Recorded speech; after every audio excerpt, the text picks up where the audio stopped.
한번 같이 읽겠습니다. 시작. 맹인과 바리새인 그리고 나. 사랑하는 성도님들, 마음으로 한번 답해 보시기 바랍니다. 여러분, 믿음이 무엇이라고 생각하십니까? 누군가 여러분에게 믿음이 뭡니까? 라고 묻는다면 한마디로 여러분은 무엇이라고 답하시겠습니까? 그리고 이 믿음의 시작은 어떻게 시작되는 걸까요? 그리고 우리의 믿음이 자라난다는 건 또 어떤 모습으로 우리에게 드러나는 것일까요? 오늘 본문은 참 예수님이 이 바리새인들과 지겹도록 논쟁하고 있는 안식일 논쟁이 또 등장하는 본문입니다. 왜 이 논쟁이 끊임없이 반복되느냐? 예수님이 굳이 이 표적을 안식일에 행하시기 때문입니다. 오늘 본문 14절 말씀입니다. 예수께서 진흙을 이겨 눈을 뜨게 한 날은 안식일이라.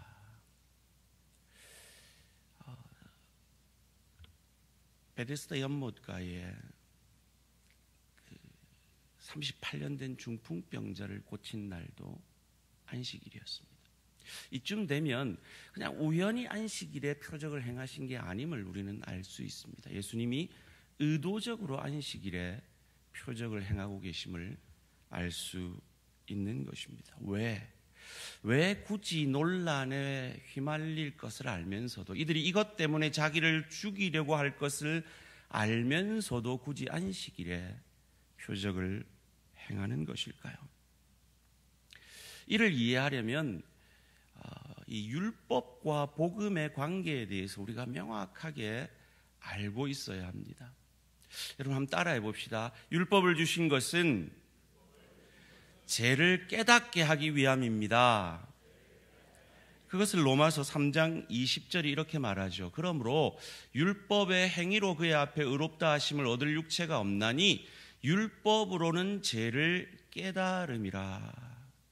그런데 이 죄를 깨닫는 것으로 그치지 아니하고 나는 내 스스로 이 죄의 문제를 해결할 수 없으니까 누구에게로 나아가야 합니까? 오실 메시아, 헬라어로는 그리스도, 구원자에게로 나아가야 한다는 겁니다. 그것을 바울이 갈라디아서 3장 20절에서 이렇게 말하죠. 이같이 율법이 우리를 그리스도께로 인도하는 초등교사가 되어 우리로 하여금 믿음으로 말미암아 의롭다 함을 얻게 하려 함이라. 내 죄에 대해서 절망하고 나 자신의 연약에 대해서 절망함으로 그 완전하신 그리스도께로, 완전한 의로우신 그리스도께로 우리를 인도함으로 말미암아 그 그리스도께서 이루신 십자가와 부활로 이루신 이 의가 나의 것이 되어지도록 하기 위함이라는 것입니다. 그것을 예수님께서 온전히 이루셨습니다. 마태복음 5장 17절 말씀입니다. 내가 율법이나 선지자를 폐하러 온 줄로 생각하지 말라. 폐하러 온 것이 아니요 완전하게 하려 함이라. 여기서 완전하게 하려 함이라 하는 이 말에 대한 혼돈으로 여전히 우리가 율법을 문자적으로 지켜야 한다라고 생각하는 경우들이 있습니다. 그렇다면 우리는 율법을 오늘도 어기고 있습니다. 왜냐하면 어제가 안식일이었기 때문입니다. 오늘은 주님이 부활하신 주일이지 안식일이 아닙니다. 그런 오실 메시아 그리스도 구원자에 대한 예표가 구약 성경의 율법 가운데 나타나 있는 것입니다. 대표적인 것이 성전이죠. 그리고 안식일입니다. 제사가 그렇고요, 절기가 그러함을 우리는 절기 속에서 예수님께서 그 절기를 의도적으로 어겨가면서까지 그것을 알게 하심을 생각해 보았습니다. 왜요? 그 그림자의 실체가 나다는 것을 이스라엘 백성들에게 알게 하기 위함입니다. 내가 너희들이 기다리던 메시아다, 내가 그리스도다, 내가 구원자다, 내가 율법을 완전케 하러 왔다라는 것을 알게 하려 함입니다. 그럼 오늘 제목이 뭐였죠? 맹인과 바리새인 그리고 나. 이 구약에 약속한 메시아가 이 땅에 구원자가 오셨는데 그럼 누가 구원을 받았냐 하는 것입니다. 9장 18절 말씀입니다. 유대인들이 그가 맹인으로 있다가 보게 된 것을 믿지 아니하고 그 부모를 불러 묻되, 예수님께서 믿으라고 표적을 행해 주셨는데 유대인들은, 바리새인들은 믿지 않습니다. 분명히 이 맹인이 눈뜬 건 사실인데 말이죠. 그 사실조차도 믿지 않고 있습니다. 그런데 누가 믿었습니까? 이어지는 35절 말씀입니다. 이르되 예수께서 그들이 35절 말씀, 예수께서 그들이 그 사람을 쫓아냈다 하는 말을 들으셨더니 그를 만나사 이르시되 내가 인자를 믿느냐? 내가 다니엘이 예언한 오실 메시아에 대한 예표인 인자를 믿느냐라고 이 눈뜬 맹인에게 물었습니다. 내가 그 예언된 메시아, 그 너희들이 기다리는 구원자인 것을 믿느냐라고 물었을 때 맹인이 뭐라고 얘기합니까? 38절 말씀입니다. 이르되 주여 내가 믿나이다 하고 절하는지라.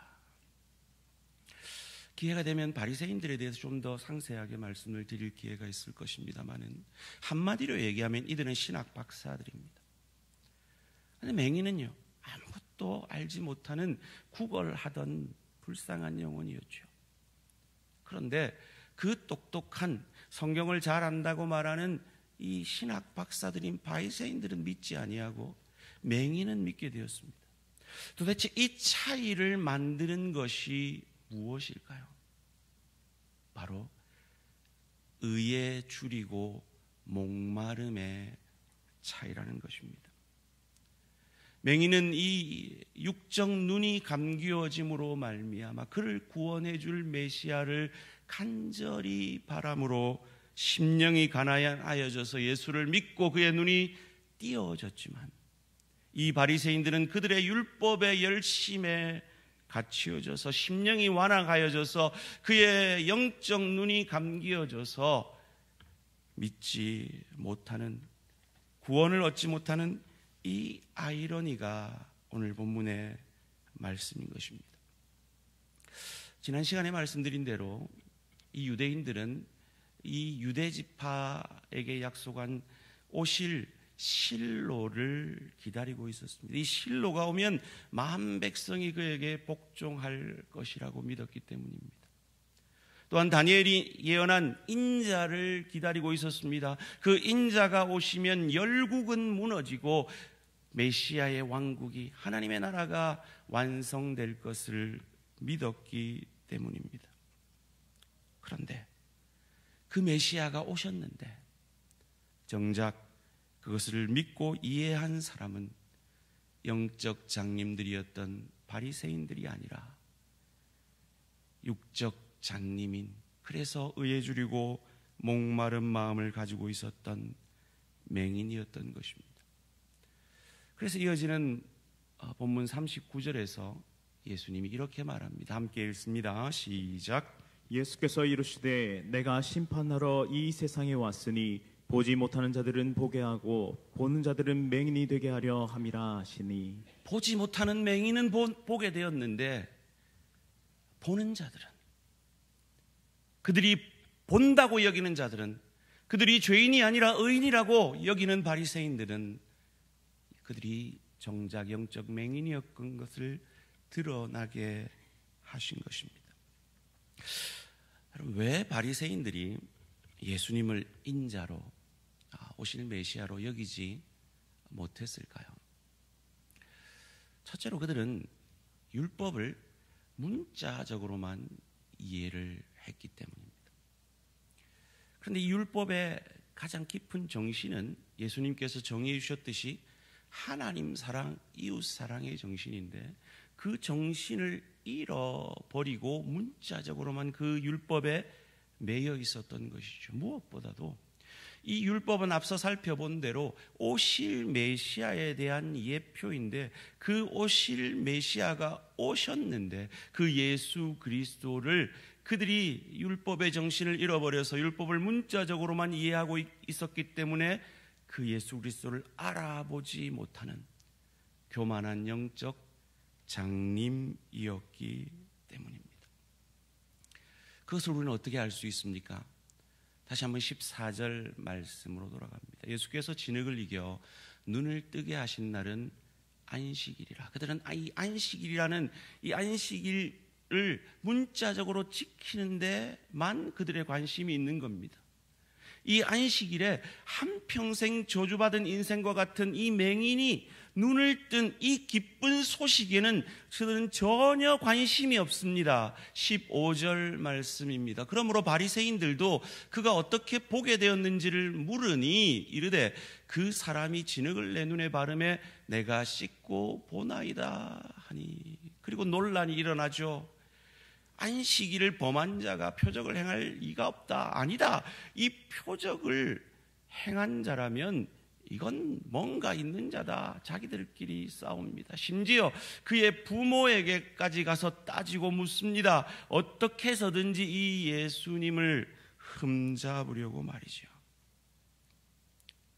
무엇보다도 그들은 이 구약의 율법이 예표하는 이 예수님이 그 율법을 온전히 이루는 실체라는 것을 간과한 것이죠. 예수님은 뭐라고 하셨습니까? 마태복음 12장 8절에서 인자는 오실 메시아인 나는 안식일의 주인이니라. 그 안식일의 실체가 바로 자신임을 말씀하고 계신 겁니다. 그 구약의 안식일과 구약의 성전은 오실 메시아에 대한 그림자요, 예표일 뿐임을, 그래서 그 실체가 내가 왔음을 가르쳐주고 있는 것입니다. 그래서 예수님께서 요한복음 2장 19절에서 이렇게 말씀하셨죠. 예수께서 대답하여 이르시되 너희가 이 성전을 헐라 내가 사흘 동안에 일으키리라.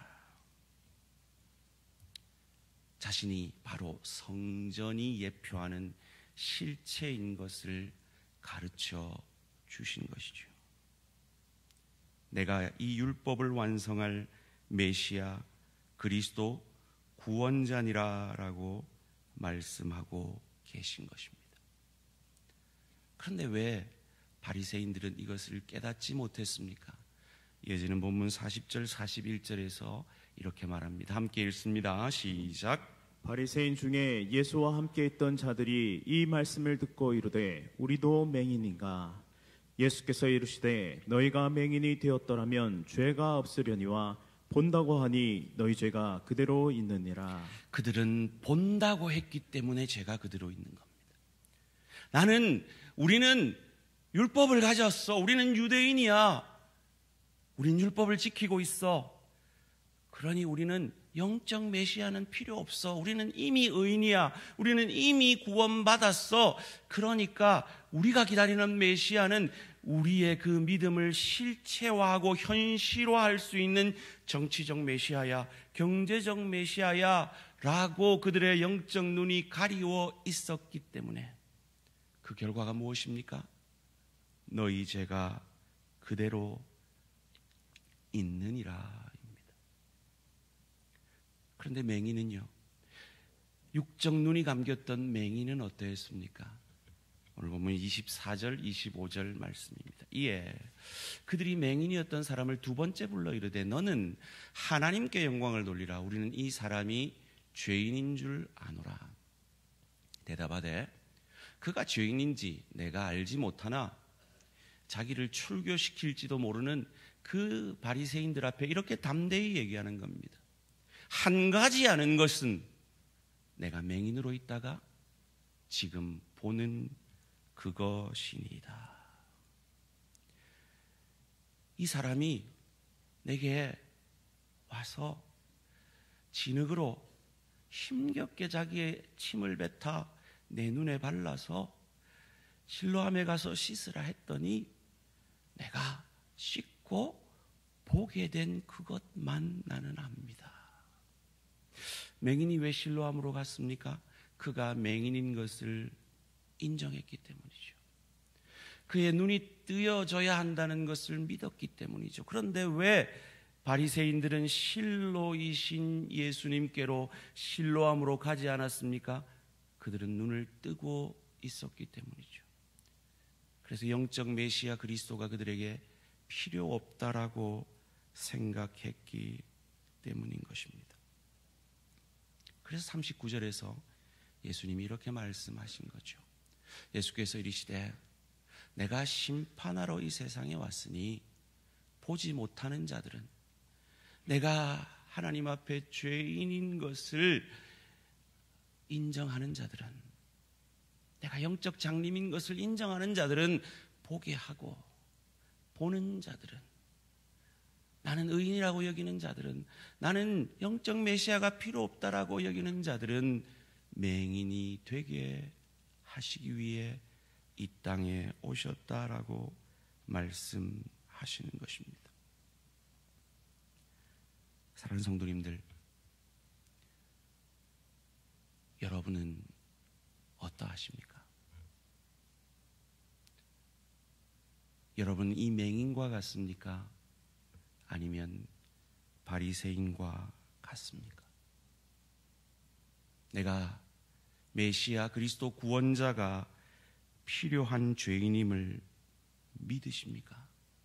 아니면 그 주님 앞에 회개하는 대신에 내 종교적 열심으로 주님께 나아오기보다 내 종교적 열심으로 나의 영적 맹인됨을 가리고 있지는 않습니까? 예수님께 겸손히 나아오는 것 대신에 나의 다른 사람들보다 나은 종교적 열심만을 내세우며 그들이 했듯이 세리와 창기를 손가락질 하는데 내 종교적 열심을 사용하고 있지는 않습니까? 제가 책 한 권을 소개해드리기를 원하는데요. 레리 오스틴이라는 분이 지은 당신의 열심이 위험한 이유라는 책이 있습니다. 부제로 현대의 바리새인 신앙에 대한 경고라는 부제가 달려 있는데요. 이 책에서 바리새인이 되는 길은 언제나 똑같은 세 가지 단계로 시작한다라고 말합니다.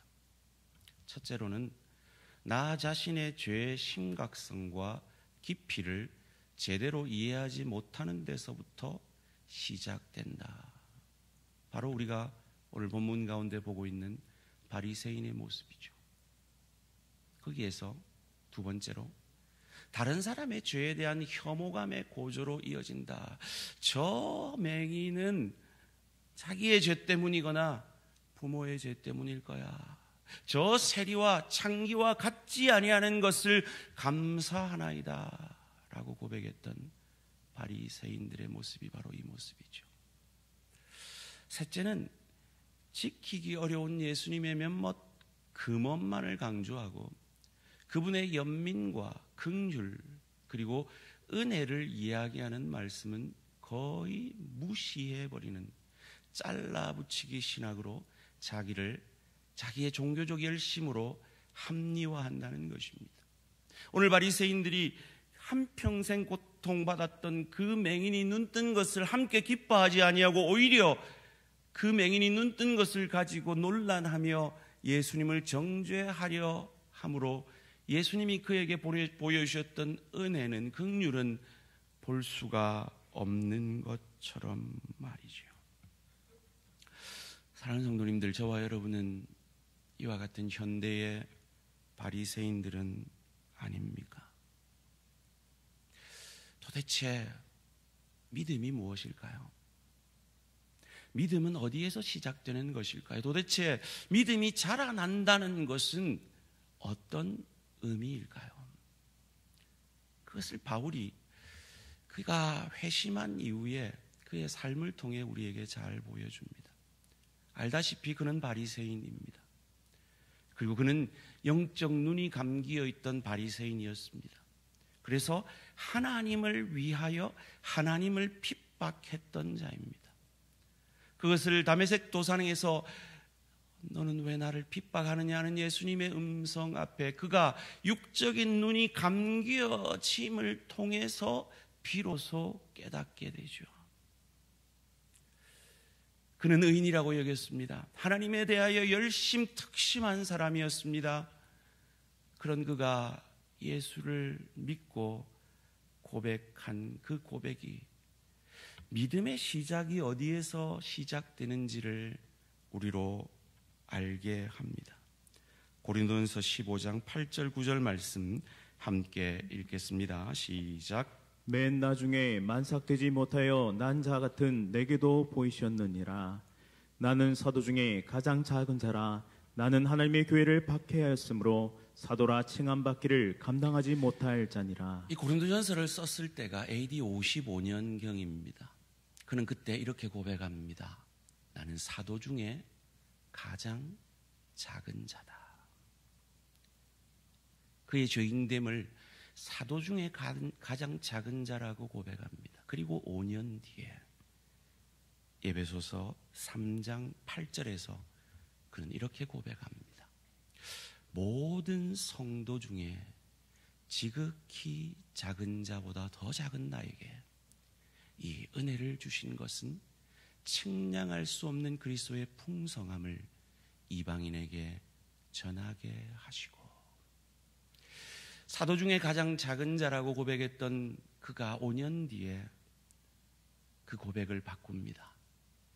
모든 성도 중에 지극히 작은 자보다 더 작은 나에게라고요. 자신의 죄인됨을 더 깊이 깨달은 것이죠. 그리고 그로부터 4년 뒤에 디모데전서 1장 15절에서 그는 이 위대한 고백을 합니다. 미쁘다. 모든 사람이 받을 만한 이 말이여. 그리스도 예수께서 죄인을 구원하시려고 세상에 임하셨다 하였도다. 죄인 중에 내가 괴순이라. 10년이 지나지 않은 세월 가운데 그는 모든 사도 중에 가장 작은 자에서, 모든 성도 중에 가장 작은 자에서 죄인 중에 내가 괴순이라 라는 자신의 죄인됨을 고백하고 있는 것입니다. 믿음의 시작은 어디에서 이루어집니까? 칼빈이 말한 대로 나는 전적으로 죄인입니다. 인간의 전적 타락을 인정하는 데서부터 시작됩니다. 그리고 믿음의 성장은 무엇으로 알 수 있습니까? 종교적 열심입니까? 아닙니다. 내가 하나님 앞에, 그 하나님의 은혜 앞에 얼마나 합당하지 않은 죄인인 것을 고백하는 그 고백의 깊이가 더해지는 것이 바로 믿음의 성장인 것입니다. 믿음이 성장할수록 하나님 앞에 내가 죄인인 것을 더 깊이 깨닫고 고백하게 되므로 나 같은 죄인을 구원하신 그 하나님, 그리고 그 이웃을 더욱 사랑하게 되며, 이것을 놓치고 나의 종교적 열심을 자랑하고 나의 나됨을 증명하기 위해 더 종교적 열심을 내는 그것은 바로 바리새인의 그것과 같이 되는 것입니다. 사랑하는 성도님들, 저와 여러분은 신앙의 연륜이 깊어갈수록 믿음이 성장하고 있습니까? 아니면 퇴보하고 있습니까? 내가 죄인인 것을 전적으로 인정하고 예수만이 내 주님 되심을 고백함으로 우리는 믿음의 걸음을 시작했습니다. 그리고 그 믿음의 걸음을 지나면 지날수록 바울처럼 사도 중에 제일 작은 자에서, 성도 중에 가장 작은 자에서 죄인 중에 괴수라는 하나님의 은혜 앞에 나의 죄인됨을 전적으로 고백함으로 내 안에서 드러나는 것은 예수님의 은혜와 예수님의 사랑만이 내 가정에서, 내 일터에서, 주의 교회에서 드러나는 저와 우리 모든 성도님들 되시기를 주님의 이름으로 축원합니다. 예수님은 그것을 깨닫게 하시기 위해서 자신의 눈이 감겨져 있는 자신의 전적 죄인됨을 고백하는 내 죄 때문에 내가 이렇게 되었어라고 저주 가운데 있던 그 소경을 향하여서 그의 눈을 띄워주시고 이어지는 10장 말씀에서 그 이유를 이렇게 설명합니다. 10장 7절 8절입니다. 그러므로 예수께서 다시 이르시되 내가 진실로 진실로 너희에게 말하노니 나는 양의 문이라. 나보다 먼저 온 자는 다 절도요 강도니 양들이 듣지 아니하였느니라. 내가 구원의 문이다. 내가 양들을 구원으로 인도하는 메시아다라고 말씀하고 있는 것입니다. 그리고 그 음성을 들을 자가 그 유대인들만이 아니라 세계의 이방인들도 그 유대인이라는 택한 백성이라는 선민이라는 그 우리에 갇혀있지 않은 자들도 양이 있음을 알고 예수님은 이어지는 10장 16절에서 이렇게 말합니다. 함께 읽습니다. 시작. 또 이 우리에 들지 아니한 다른 양들이 내게 있어 내가 인도하여야 할 터이니 그들도 내 음성을 듣고 한 무리가 되어 한 목자에게 있으리라. 이 예수님의 마음을 영적 장님이었던 바울이 다메섹 도상에서 장님이 되고 나서야 깨닫게 되어지므로 이방인을 향한 사도가 되어진 것입니다. 그리고 그 바울로 인해서 복음을 듣게 된 수많은 선교사들이 이 우리에 들지 아니한 다른 양들이 있다는 이 주님의 말씀 앞에 그들의 전 삶을 들여서 복음 전파를 했던 것입니다. 이 요한복음 10장 16절에 감동을 받아서 복음에 헌신한 수많은 선교사들이 있습니다. 대표적인 분이 존 엘리엇이라는 분이 있습니다. 이분은 북아메리카 인디안 선교의 대부입니다. 저희도 내년에 자원자가 있으면 이 북아메리카에 죽어가는 이 인디안들을 선교하는 그 선교에 함께 동참되어지기를 원합니다. 42년간 이 말씀 붙들고 헌신한 귀한 사람이죠. 허더슨 테일러는 중국 내지 선교를 이 말씀 붙들고 그의 생명을 걸고 공산주의 그 땅에 홀로 나아가 지금의 중국의 지하교회의 시초가 된 사람이죠. 데이비드 리빙스턴은 아프리카 선교의 아버지입니다. 그의 묘비에는 이 요한복음 10장 16절이 쓰여져 있다고 합니다. 그리고 이 리빙스턴의 무덤을 방문해서 이 요한복음 10장 16절을 읽고 감동하여서 아프리카 인랜드 미션을 창업한 이 지미 파커 선교사님, 이 수많은 선교사들을 통해 잃어버린 양이었던 내게까지, 그 우리에 들지 아니하였던 우리에게까지 이 복음이 전파된 것입니다. 사랑하는 성도님들, 이 대항교회라는 이 주님의 우리 안에 들지 아니한 또 다른 양들이 여러분의 가정 가운데, 이웃 가운데 있음을 믿으시기를 주님의 이름으로 축원합니다. 우리는 저 멀리 아프리카까지는 가지 못할지라도 이 연산동에서 이 주님의 마음을 가지고 나 같은 죄인을 살리신, 죄인 중에 괴수와 같은 나 같은 죄인을 은혜로 살려주신 그 주님의 마음을 가지고 복음 들고 나아가기를 원합니다.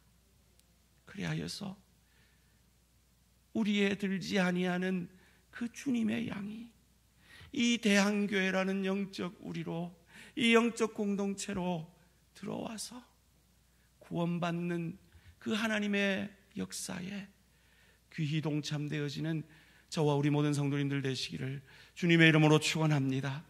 예수님이 왜 우리에게 그리하려 하십니까? 요한복음 5장 39절 40절 말씀 함께 읽습니다. 시작. 너희가 성경에서 영생을 얻는 줄 생각하고 성경을 연구하거니와 이 성경이 곧 내게 대하여 증언하는 것이니라. 그러나 너희가 영생을 얻기 위하여 내게 오기를 원하지 아니하는도다. 다시 엿붙습니다.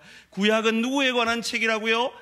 오실 메시아 그리스도 구원자에 관한 책이라고요. 그분이 이 땅에 오셨습니다. 우리 안에 구원을 이루셨습니다. 그리고 그분은 반드시 다시 오실 것입니다. 그때에 우리에게 물으실 것입니다. 너를 통해서 구원받은 한 영혼이 있느냐라고 말이죠. 그 주님의 심판대 앞에 설 것을 기억하며 누군가를 통해서 내가 이 자리에 있는 것처럼 한 영혼의 구원을 위해 이 가을에 쓰임받는 저와 우리 모든 성도님들 되시기를 주님의 이름으로 축원합니다.